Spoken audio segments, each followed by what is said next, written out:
I'm recording now. I'm recording now. I'm recording too, and I'm also live. Look at that. So, just to make sure, are the audio bars on your Streamlabs moving? That you're not muted or anything? Yeah, I'm fine. Okay, thank God, because that would be a disaster again.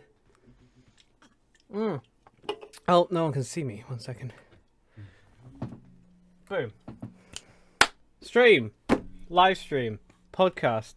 We're at it again. Look, here we are. Yeah. We tried to commit to researching stories thoroughly, but what has been happening for the past 3 weeks since we started? We got that first podcast episode properly researched, and then all the subsequent episodes were just kind of thrown together pieces of stories at the last minute. But hopefully we've got all of our technical issues out of the way this time, so hopefully half the podcast isn't that. Casper, how was your week? Tell them whilst I sort my lights out. I haven't done that much, really. I've started at uni again this week. Today's lecture, I do not have a clue what we're doing. Something to do with editing. I kind of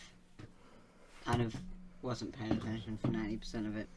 That's why you pay $9,000 a year, isn't it? To not listen to what people tell you. Yeah. So I've started at uni again. Still not got my results back from last term, despite the fact they said that they would give us them in 14 days. 20 days ago today. So. Oh, are you counting? I mean, it was due in on the 7th, and it's the 27th today. So yes, I am counting. It's a little bit ridiculous that we haven't got any of our results, but that's uni for you. And that's coronavirus, I guess. And that's it. That's all I've done this week. I haven't done that much. Well, we got new rats. We got new pet rats. New rats. Yeah. Gonna start training them probably after I've tidied my room tonight. And that's it. We have a house viewing tomorrow, even though I'm pretty sure it's illegal. Oh, yeah. We did not authorise that house viewing, and I don't think the government have authorised that house viewing either. I've emailed them explicitly saying that I don't want it to happen because I am clinically vulnerable. Yeah. I got a text this morning saying that I'm vulnerable, and I've left the house twice this month, and it's the end of January now. I don't want to get ill because some students want to view a house. Yeah, especially students. I have my priorities students straight. right now. If I can't go down the road to my mate's house and have a cup of coffee with him in his living room, I don't want strangers in my living room. Yeah, exactly. And they're doing weird stuff like, oh, you all have to vacate the house or go to one room or whatever. And I'm like, no, I'm not. And it's I'm not doing that. I've emailed them explicitly saying I do not want them to come to my house because I am clinically vulnerable. And if they gave me COVID and I ended up in hospital, worst comes to the worst, that would be their fault. 100%, that would be their fault. Yeah, I've taken all of the precautions. I've not seen anybody that doesn't live in this house since September, really. October, I think. I think it was early October. Yeah, and bearing in mind all of this viewing is happening because we're moving out in September of this year. Not next month, not this month, not in 3 months' time. Fucking September. Like, what the fuck? Are we just gonna deal with 8 months of people coming in and out of the house that we don't know who could potentially infect us? During the pandemic. Yeah, that's not okay. At all. But I will be I ringing them greatly. very early in the morning. And yeah, that's a good idea because honestly, they should not be bringing people here, especially when you're vulnerable. And it's not like they can ask you to leave the house either, because you're still vulnerable, whether or not you're I'll still in the be house. coming back here. Even if I wait outside across the road, I will be coming back into this house. Yeah, like if they want to do virtual viewings, I can arrange that. I can film that and I can send that. But I will I quite don't want to. happily walk around the house and do that, but they're not coming in this house. And I'm gonna get up at 9 a.m. tomorrow and phone them at 9 a.m. Yeah. and tell Yeah, them that's a that good they're idea. not coming. Anyway, we're ranting about our own problems. Should we talk about some of the problems of the world? Tavistock up there at the top. You did have an update of that. If anyone doesn't know, Tavistock is basically well. Explain what Tavistock is, and then tell us the updates. The Tavistock is a gender identity clinic in the UK. There's one in London and one in Leeds. And what a gender identity clinic is somewhere that trans people go to be given treatment. For some, that might just be therapy if they don't want to physically transition. For some, it might be family counselling. And for some, it might be hormone blockers and hormones. Yeah. And the Tavistock is the under 18s clinic. Yeah. And what the under 18s clinic do is that they see kids. For younger kids, they do like play therapy and like give them toys and be like, explain would you feel like a action man and a Barbie, that sort of thing. And they work with the families and stuff. They work with the families to ensure that the child is supported. Yeah, because all very good things. Because no matter what the outcome is, whether the child is trans or just experimenting with their identity, they deserve to be supported by their family. Yeah, of course. So whatever happens, they will work with the families. This link isn't working, which is wonderful. That's a good start. But, it's redirecting us. A couple of months back, the Tavistock was taken to court by someone who detransitioned, whose name I'm not mentioning because they want that. They want the publicity. She took them to court saying that the Tavistock basically forced her into transition and forced her to have blockers and then move on to hormones when she was over 18. The under 18s clinics will never administer hormones or surgery because there's very adult choices, and those adult choices are best left to the over 18s clinic. Yeah, of course. So this person took the Tavistock to court and attempted to sue them because she blamed her I don't know how to put it. Her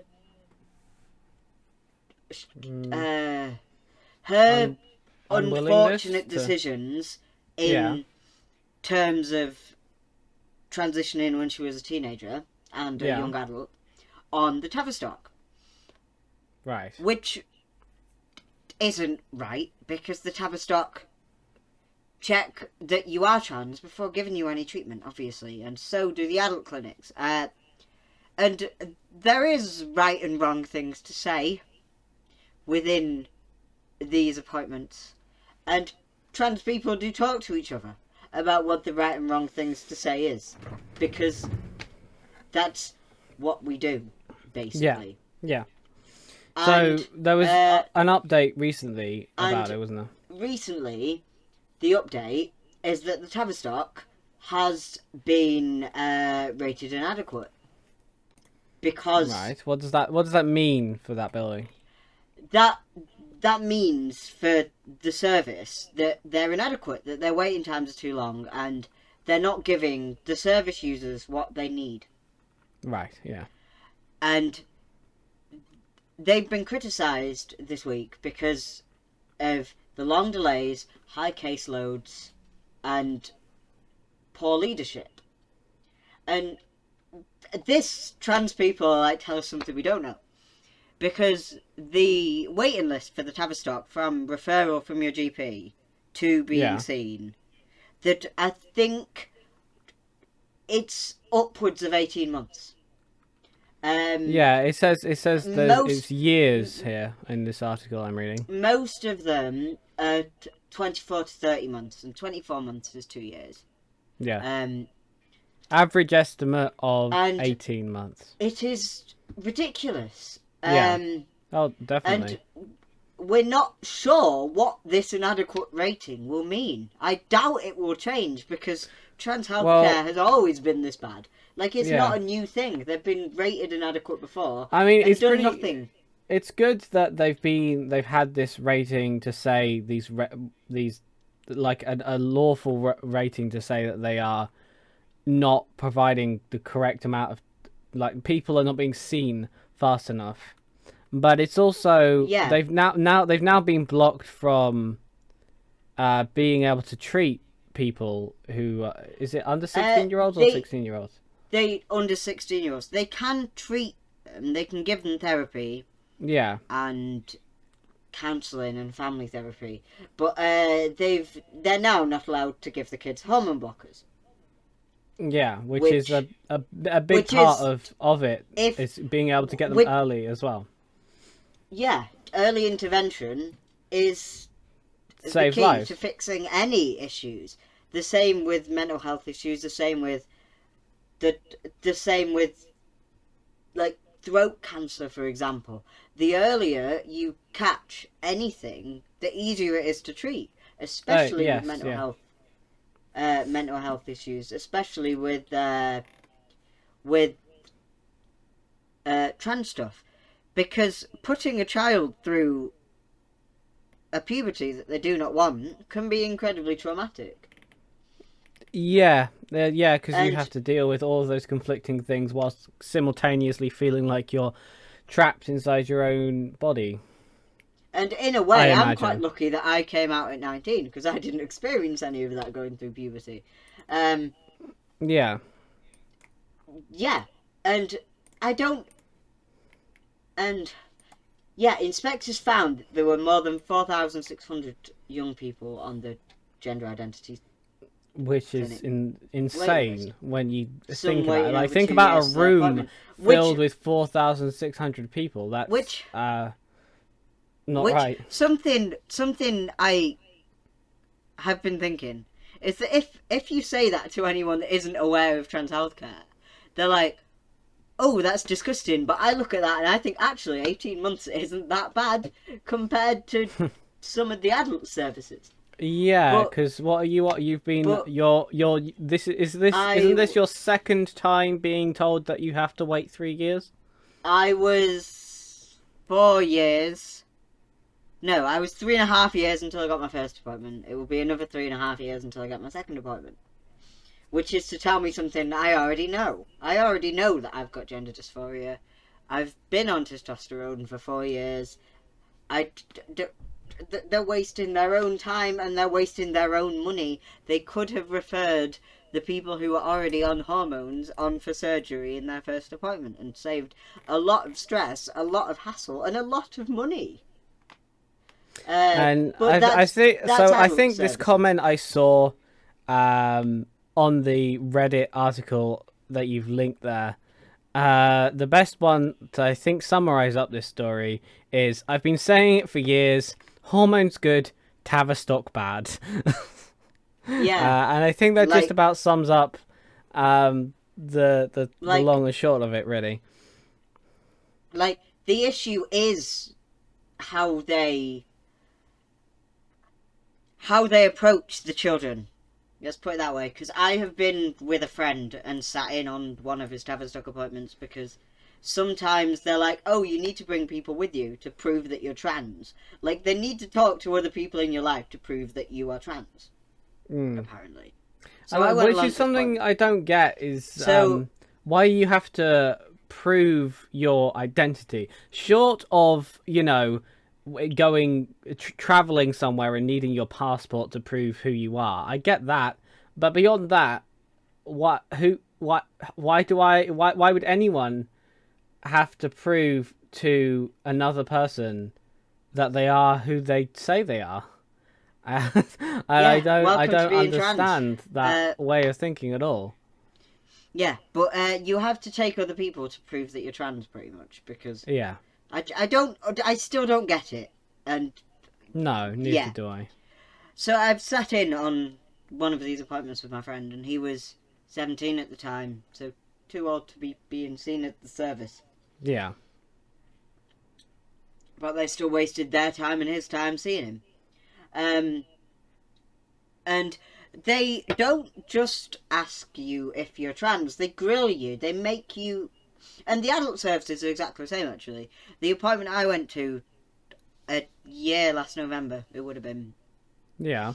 I left it, came home, and felt genuinely suicidal I was because there for that one. because they question you in a way Yeah. that makes you doubt your own identity. It seemed like, And as an outsider who watched you and you came back from that appointment, that you were questioning your very existence on this earth.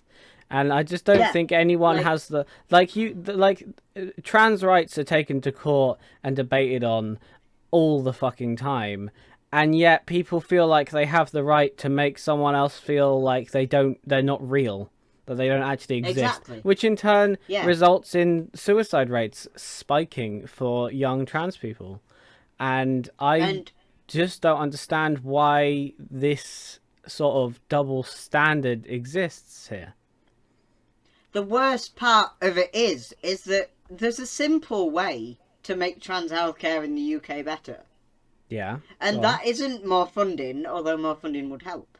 That isn't Oh, less of long course. waiting lists, again, or that would help. That Yeah, is employ trans people. Get trans people on the reception desk. Get trans people seeing the children or the adults. Get trans therapists in. I've got friends that are therapists who are yeah, transgender themselves. I've got friends who would happily work on a reception desk who are trans themselves. We exist and we are in these job roles. They're yeah, just yeah, too lazy to find us, yeah, basically. And that would be the simplest and the easiest way to make trans healthcare better. Is yeah. just listen to trans people, employ trans people, and don't have anybody in that building who is cis. Because no offence to cis people. Like, I know a lot of cis people are lovely, but cis doctors just don't understand. Like, I Yeah, have never had a cis it's hard to doctor. treat something when you can't put yourself in that person's shoes. Like, So, I have anyway, never to had a speak cis... go on. Like, I have never had a cis doctor who understands what I mean when I say gender dysphoria, because it's not something that you can understand yourself. Mm, Unless you've yeah. been through it. You can read and you can read and you can inform yourself, but you can't But fully information is understand. not the same as understanding. Anyway, speaking of employing trans people, Biden has been making a lot of waves in his first couple of weeks in office after Trump, reversing a lot of the things that Trump did in his first few Yeah. weeks in office, The first including reversing the Trump transgender military ban. which I'm not sure how I feel on it, because I on yeah yeah on one hand I'm very, very anti-war. It's not needed. yeah. I just why are we still in Iraq for the oil? Yeah. My notes here are just like, good for them, I guess. Who would want to be in the Like military? But at least like they have the option now. You know, like that's my view on it. my heart goes, yeah, that's bad, because there's no need for a military, really. Yeah, And that's not me saying that, oh, let's all have a cup of tea, I can solve war with a cup of tea. That's... I don't understand war. I don't understand why we're still in Iraq for oil. I And suppose America are also there are still in other Iraq for things, oil. like there are other things to have a military for. I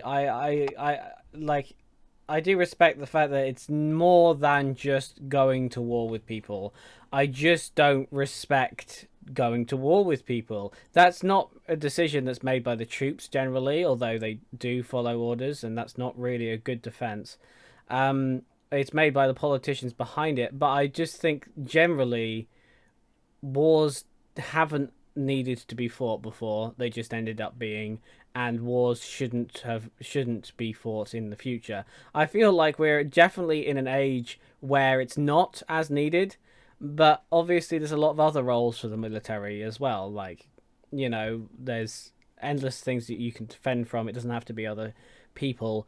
There's Yeah. obviously medics and Air Force and pilots, And there's the people that like captain make ships the and things. tanks and stuff like that. Yeah, and I don't know it what does they do, keeps, but and I suppose like in the long run it keeps people employed. Like you can have an engineer or whatever. I just know personally that if I was in any military role, I would not want to be subject to the possibility of going to a war that I didn't agree with at any given moment, and I could not, in good conscience, do that. And I do not respect the argument that you're just following orders. I don't respect that at all. That being said, we're going a bit off topic here. So anyway, have been about 9,000 active duty transgender troops in 2019. And which is quite a lot of people. Or every single one of those up until this week, or no, it was last week. Up until last week, every single one of those for the past 4 years could have been discharged based on their gender identity alone, and that's the only thing that's like the only argument they could have used, and that's just so weird that Trump decided to do that immediately. But yes, it's been reversed now, and honestly, I will stick by that. I don't think either Biden or Trump are good people. I will stick by my opinion on that, but good on Biden for doing that, because at least trans people have this option, and there shouldn't have been at any point the option shouldn't have been taken away from them in the first place. And he has also put in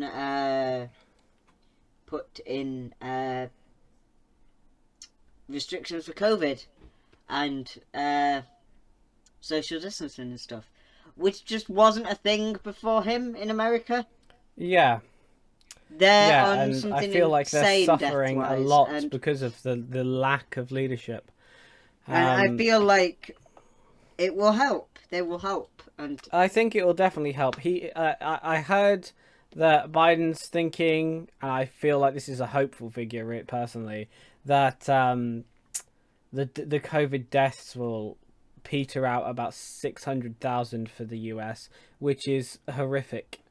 And I feel maybe optimistic. I think it's too early to say on a final toll. People have tried to predict a final toll before it all kicked off in the first place, and now it's just a bad idea. I still don't think you can do it. But as long as he's putting restrictions in place, as long as he's actually sorting some stuff out, I think that will go. He should save lives, and that will be good. Yeah. So again, about America and the military, actually, it links in. Does it? JoJo Siwa has come out as gay this week. She posted a picture of her in a t-shirt that says my best gay cousin, I think, or something. Yeah. And that's lovely for her. She's got loads and loads of support. I will. I just want to add before we move on that she's not necessarily come out as gay. She's just come out as non-straight. She has said that she doesn't want to label her sexuality. She's just not straight, which is cool. It's nice to see a figure, especially someone so family friendly, being this figure of be acceptance and love for everyone, etc. And she's got loads of support from Nickelodeon, who has a show Uh, I like that. We need more companies from to recognize things at YouTube and least. TikTok and all of the big companies that she works with have Uh-huh. all been really, really supportive of her. And a lot of her fans who were young with two parents of the same gender uh, have been reaching out to her and saying that they feel represented Yeah. because they've got two mums or two dads, which Mhm. is very important because her fans are very young. Her fans are usually under 12. Yeah. And And it's it's important to important. have that feeling of acceptance, and the Yeah. people that you look up to, you And feel like that you can relate to them more. yeah. And she's just a good role model for little girls. I've said this for quite a long time because she's 17. Hmm. She dresses like a teenager. Um, Yeah. she doesn't care what anybody thinks. She still wears rainbows and sequins and bows in her hair, and she's 17. Even though people are like, "Oh, that's childish. Grow up." She's like, "I don't want to grow up. I'm gonna be a I kid for mean, a bit longer." yeah, especially the Which, fact that she's managed to which, make a shit ton of money off being able to to dress how she wants. She's which, earned the right. which is super cool. It's super cool Aye, that kids 100%. have a kid who shows them that it's okay to Yeah, still like really bright clothes and still like doing things that might be seen as childish because you are a child at the end of the day. yeah, yeah, And I just feel like she's a lovely person. yeah. She is, and And everything she's. Did you see the at one point that because she's well known for all of the rainbows and over the top makeup and dressing up really colorfully. Did you see that one TikTok of her where she just sort of like takes it all off, and the difference yeah, between that side of her and the side of her without any of her like colorful clothes and everything on, um, is very it's big. just It's a just a big bit mad. contrast, but I love it. I love the fact that she is able to accept both sides of those and shows both sides of her personality in that way because it makes for a lot of it makes for, as we said earlier, more acceptance for a lot of people. Yeah, and she's just a really good role model. Yes. And So um, unfortunately, the her coming out did lead to her getting swatted. Anyone who doesn't know what swatting is, it's the process of where you essentially call. If you know a celebrity's address or a streamer's address or whatever, you call up uh, the police and you say the that there's a FBI, I bomb think it threat is. or some kind of terrorism or something going down at that address, and they have to send a SWAT team out because it's what they do. And it's just very horrific and scary because they have to come and they kick your door in, and it's all very loud and terrifying. Don't do this. You are a terrible person if you do this. I Oh, can't I've respect lost you. anyone who does anything like this, and it's really, really Hello? it really, really pissed me off actually that this happened because JoJo Siwa came out because at that point it's just a hate crime, and I really hope that the police found out who made the call, could trace it back, and could charge them for bare minimum wasting police time because I feel like swatting someone is an act of terrorism within itself.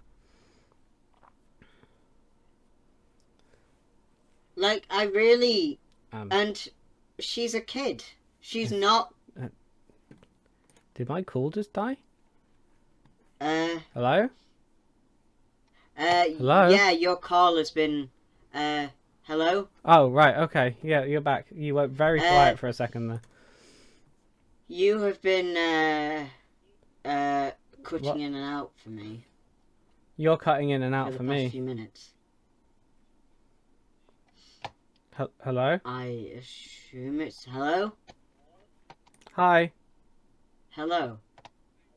Hi. Um, Yeah, I assume it's just the call then.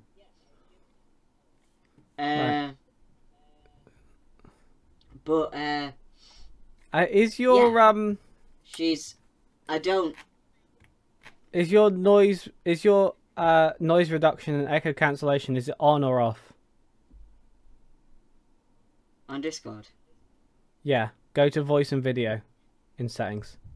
Scroll down, you'll see echo cancellation and noise reduction. Turn them both off.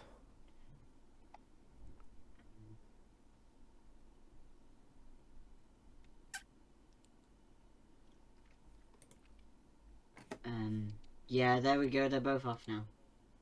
Right, okay, that should fix it. So yeah, that's kind of all I've got to say about that one. It's just sad that it happened that way, but I feel like we don't You really are need to still cry for her cutting much out. because But... she is a celebrity, and whilst it's hello.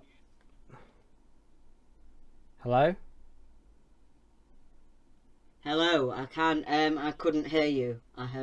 I keep on hearing like half a sentence and just like. Yeah, it's the same. I can't hear you either. You keep cutting out a lot. I assume it's just the internet then. That's But odd. So yeah, anyway, the yeah, it's the same takeaway it from this happened, is but that we don't. swatting isn't cool. Well, yeah, we knew that one anyway. The happy takeaway from this is that she gay, or she non-straight, which is nice and it's cool, and I'm glad that people can feel represented. Yeah, she seems quite happy anyway, and that's what matters. Yeah, of course. Talking about people getting represented, I love the segues that we do. And talking about people getting represented is a bad segue because actually we're talking about people getting not represented, which is a good thing in this case. So Parler got taken down by Amazon because they failed to monitor the the extremist opinions of their far right users. Um, good Which is good. good on Just Amazon. very good. I don't really want to give praise to a company because I don't care, but you know, I'm just glad that they've been taken down. And there's this argument I see happening, especially among these far right members who say like this sets a dangerous precedent because if they can silence this, then they can silence that, etc.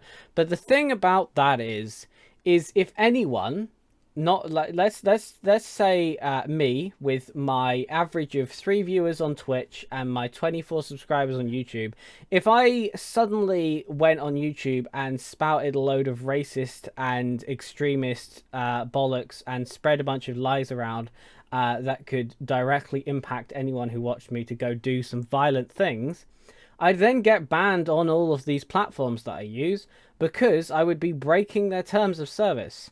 And all Parler has done is break Amazon's terms of service. They haven't done like what they did was not remove incitements of violence and racism and extreme opinions from their far right members.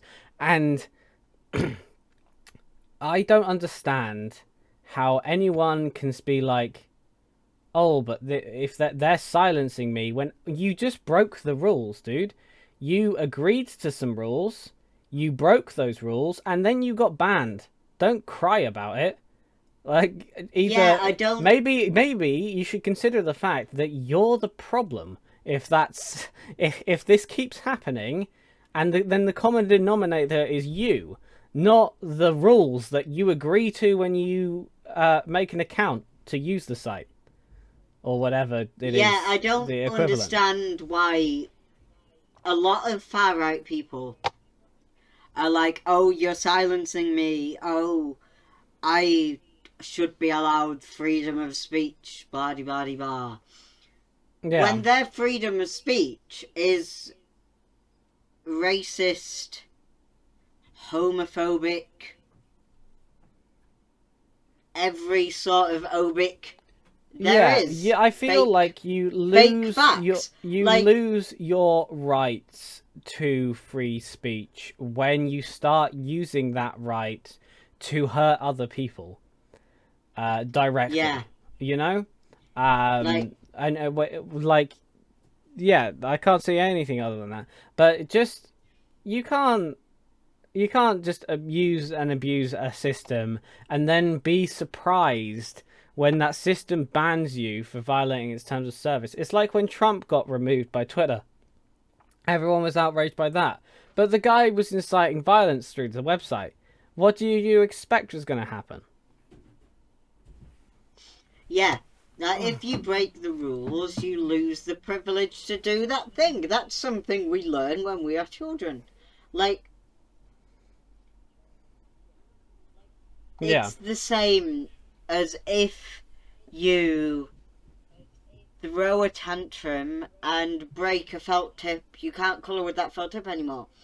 If you throw a tantrum as an adult and spout loads of racist stuff on Twitter or Parler for this case, then you can't use those platforms anymore. Then you lose the ability to use that platform. Especially or people the platform with, lets you do it in Parler's followings. case, and then the platform gets removed.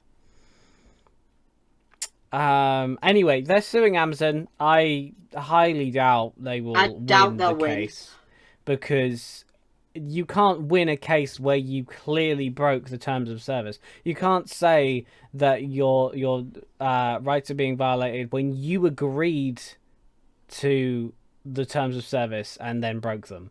It just doesn't work like that. It's like you agreeing that law is. It's like you agreeing that murder is wrong and then going out and stabbing someone. The logic doesn't track, and it's dumb. It just Talking makes no sense. Of setting a dangerous precedent in what they're doing, this one I do agree can set a dangerous precedent for certain things. Valve, which are a video game company who are hopefully making some more games again soon, but we'll talk a bit more about that later. Valve have been fined for geo-blocking games in the EU. So that means that they've blocked certain games from being downloaded in certain countries, essentially. And they're being fined millions for doing this, along with ZeniMax, Capcom, and Bandai Namco, although I don't know who that last one is. Bandai are the ones. They're a toy company as well. They do like board games and stuff. Yeah. So essentially, what it means is they blocked about 100 PC video games, preventing them from being activated and played outside certain EU countries. This breaks the EU's digital single market rules, which prohibit these kinds of barriers. So it's just basically you can't play it outside the EU, whatever game it is. They didn't really list any games, and I don't care. And that, I think, the fact, like, I'm glad that they've been fined. The fines will not do shit. These companies are worth billions, and it's barely even a dent in the amount of money that they make already. But I think it does set a good precedent that they've done that, just because in the future it will send a message to companies like Google, Facebook, Twitter, etc., that blocking certain things, especially in certain countries, is a bit fucky, you know?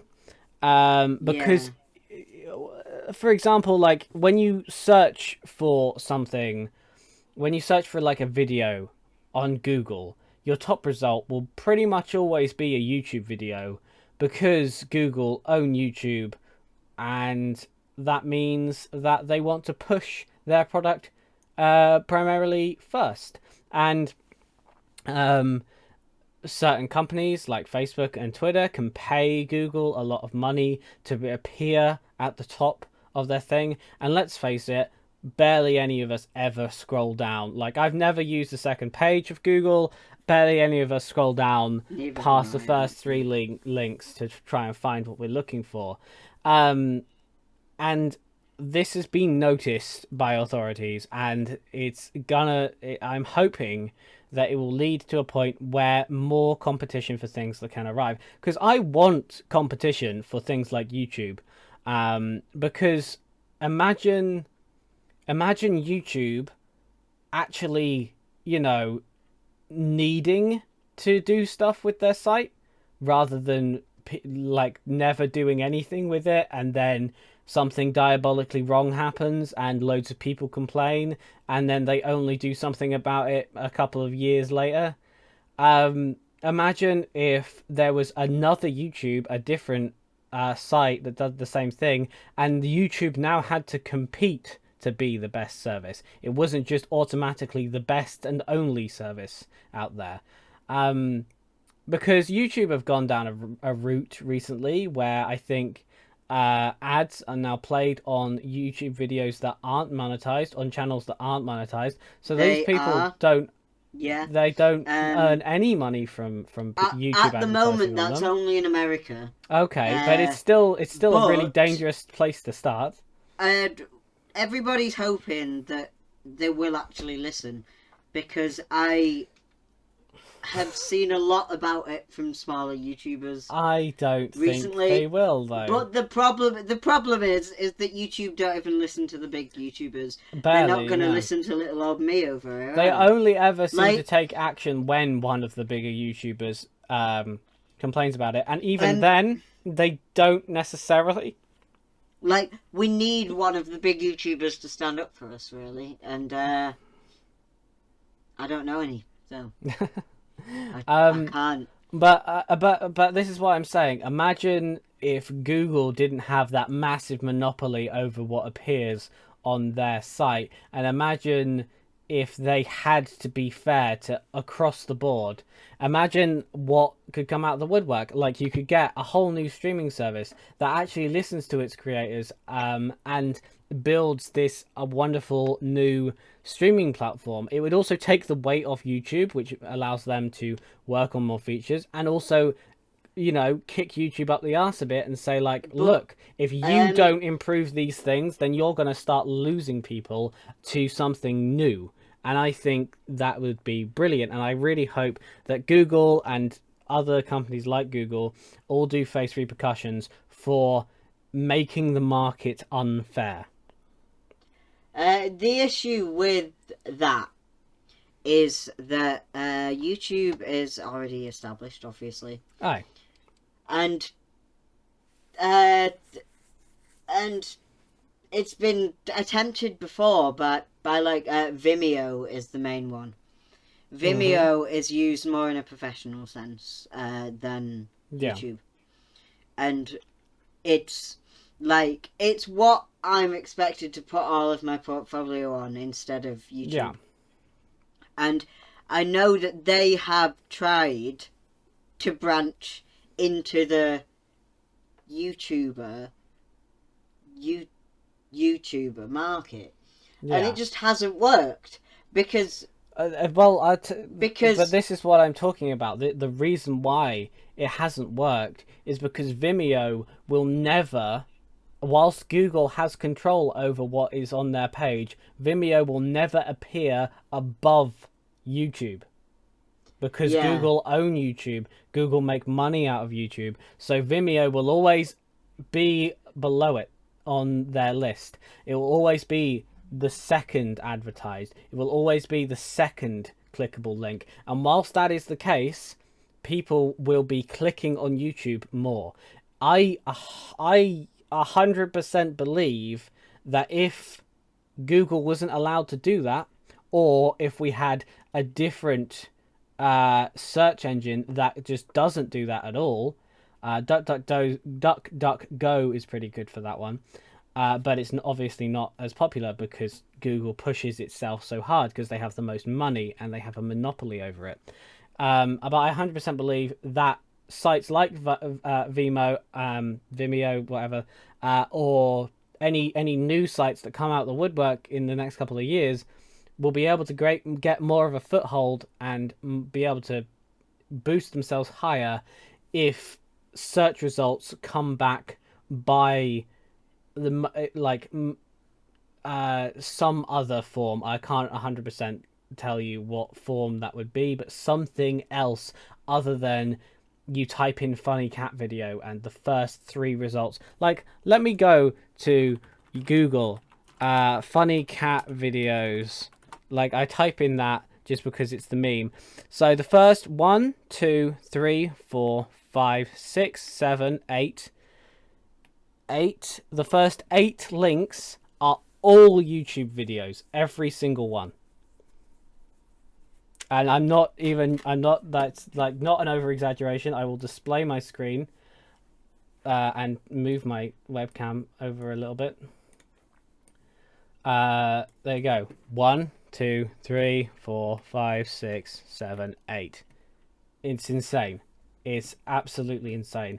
And Google have this monopoly and Google have this power to be able to do this forever unless someone stops them. And I think that's what the last couple of years have been about, really, because the Supreme Court in the US has heard some cases, and I don't know how much that will affect us, but things that happen in the US tend to affect the rest of the world over time as well. So I'm just hoping that this happens. I'm hoping companies like Valve don't have as much power as they do in the future. I'm really glad Epic Games exists. I feel like them banning games in certain places, I feel like it may end up going the same way as Netflix, for example, because Netflix has different shows in different countries. Everybody knows that. Yeah. And in order to access all of your in order to access different shows from different countries, you use a VPN with Netflix. Yeah. I think if these fines will do nothing, let's be honest, everybody knows that. If Valve keep on doing this, it will again reiterate the need for a VPN. I feel like it's an endless cycle, though. Once you start, because I've never downloaded a VPN, I just don't care enough. Like, I will just watch YouTube rather than care, or Prime Video or something. But I've never downloaded a VPN, and I don't want to, because then my own privacy has been privatized. Yeah. And I don't do anything diabolical enough on the internet to warrant hiding my information, really. If I do want to look up something that I think maybe my my ISP will send me an email about, I'll just use Tor, because that has a VPN built in it. Yeah, like I think if it continues,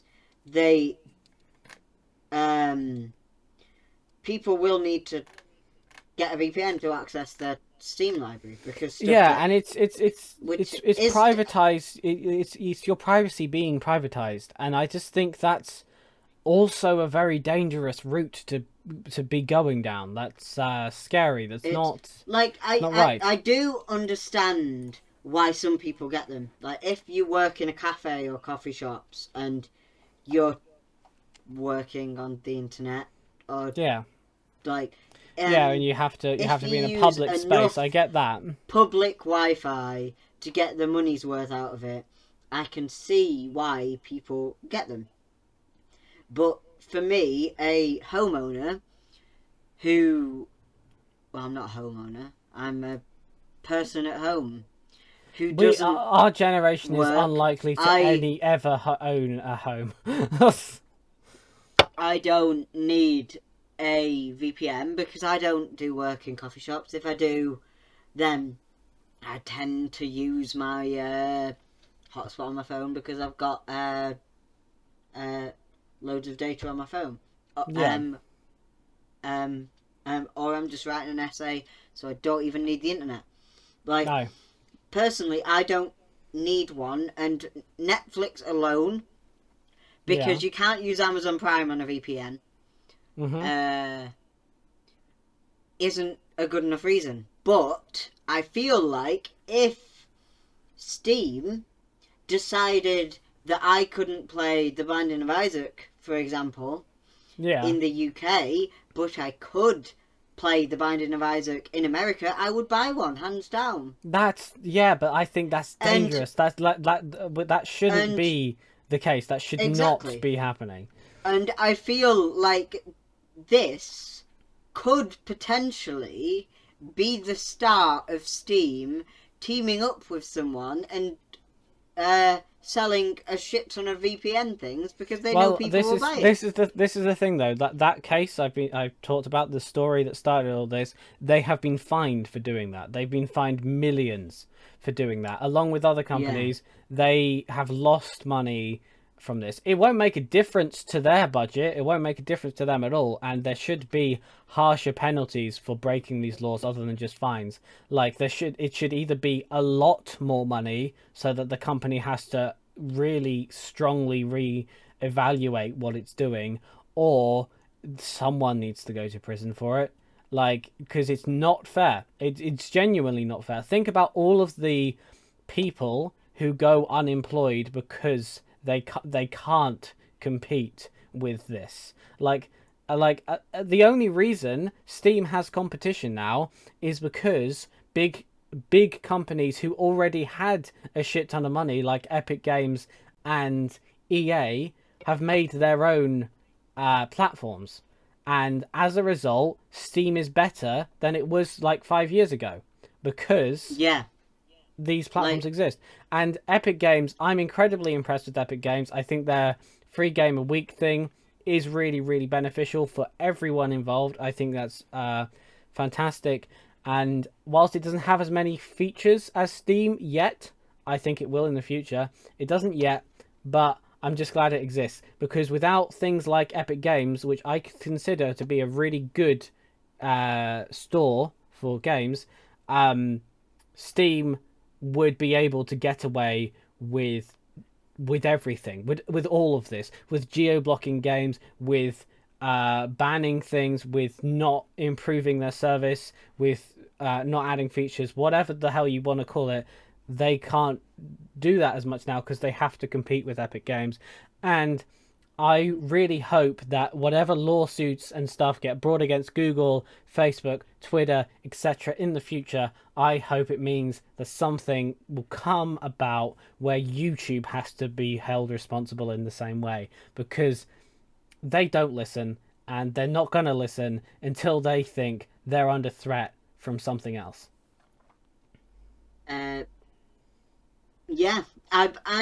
it won't be Steam that if this takes off and is a thing, if they make certain games not available in certain countries, it won't be Steam that take a beating. It will be the small games developers. They already have. Now can't market their... But it will affect them a lot more in the long run than it will affect Steam with a one-off fine. And I think these big companies tend to forget that other people are the reason they have money. If it wasn't for the games developers that have decided to put their games on their platform, they wouldn't have got so big in the first place. They need to look out for the little guy and think about something that isn't their pocket for once, because they're not going. I don't blame companies for money seeking and being greedy, because that's what companies do. I blame governments for not holding them accountable in the first place. I'm glad they are. I think there needs to be harsher fines. I think they need to have a zero tolerance policy when it comes to companies that quite clearly have a monopoly on things. But I can't blame a company because that's why companies exist. If you want to blame a company for being greedy, then you should blame capitalism in the first place.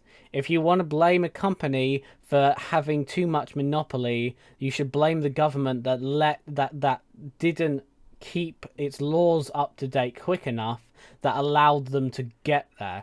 If you want to blame Facebook and Twitter for having influence over politics, then you want to play the laws that you want to blame the laws that enabled them to do that in the first place.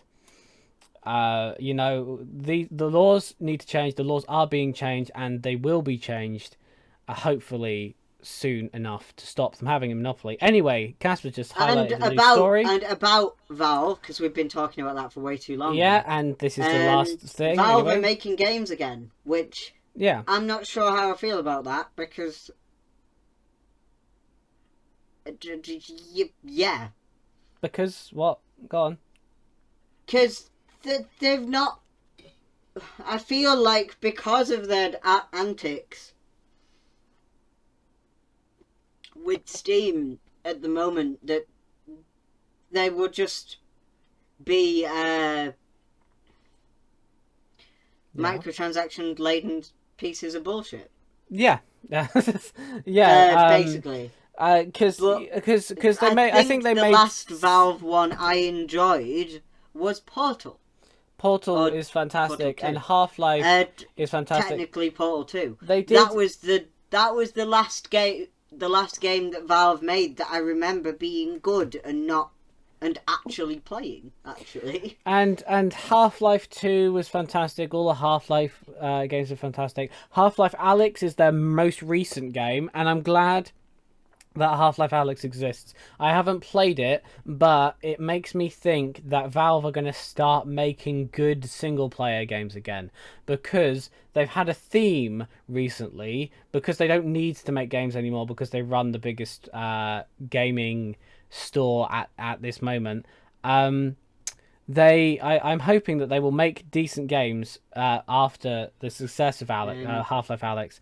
And not just go into making cash cows like CSGO, Dota 2, and Team Fortress 2, because those things are just, as you said, microtranslations, pieces of shit, and it's terrible. Like, I understand that CSGO is one of the biggest multiplayer... I've forgotten what the games are called, but I don't like that sort of game. Competitive multiplayer. They're one of the biggest one of that. Yeah. But, it's just, I don't like it when games are like, oh, yes, it is free, but you have to pay. Yeah, like, that's ridiculous. If you want to make a free game, make a free game. Don't hide behind a paywall some of the best equipment in the game, or some of the things in the game that actually... Or if you do hide them behind a paywall, do it like Fall Guys, where it's just outfits. And it's just cosmetic, because I can respect that. I paid £2 to have my little son follow me around on Among Us.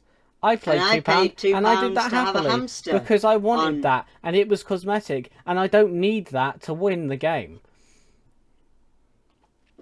Yeah, well, I just don't like microtransaction laden games pieces at all. Of shit.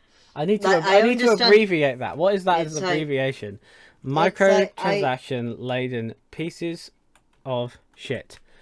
MTLPOS. I do understand mobile games and microtransactions, because I understand why they exist. It's like I can't blame companies for making money. Free. It's just shit. Most of them are free, and they have to pay to have them on the App Store and stuff. Yeah, but like I would rather buy your complete game off the App Store for a £5 than I would pay a £5 for half of the content of the game when I've already downloaded it and I'm playing it. But again, I can't blame them, because companies exist to make money. That's their whole reason for being. Fall Guys is definitely my favourite sort of game like that. Which reminds me, I have a new Twitch Prime Fall Guys outfit that I can get. Oh, that's cool. That's cool. I can That's get cool. a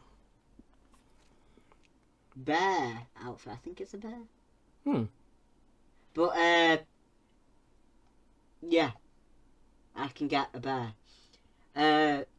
But it's nice microtransactions that don't actually affect the gameplay at all. DLC, like when it's like that, it's DLC. I think like there's some good DLC out there that's purely cosmetic, and you don't need it to win, and I like that. Yeah. Right. Anyway, I'm tired, and we've been doing this for an hour. Podcast is over. Yep. The most abrupt See you next ending time. ever. Yeah. Yeah. See you next time. Have a good one. Bye. Bye.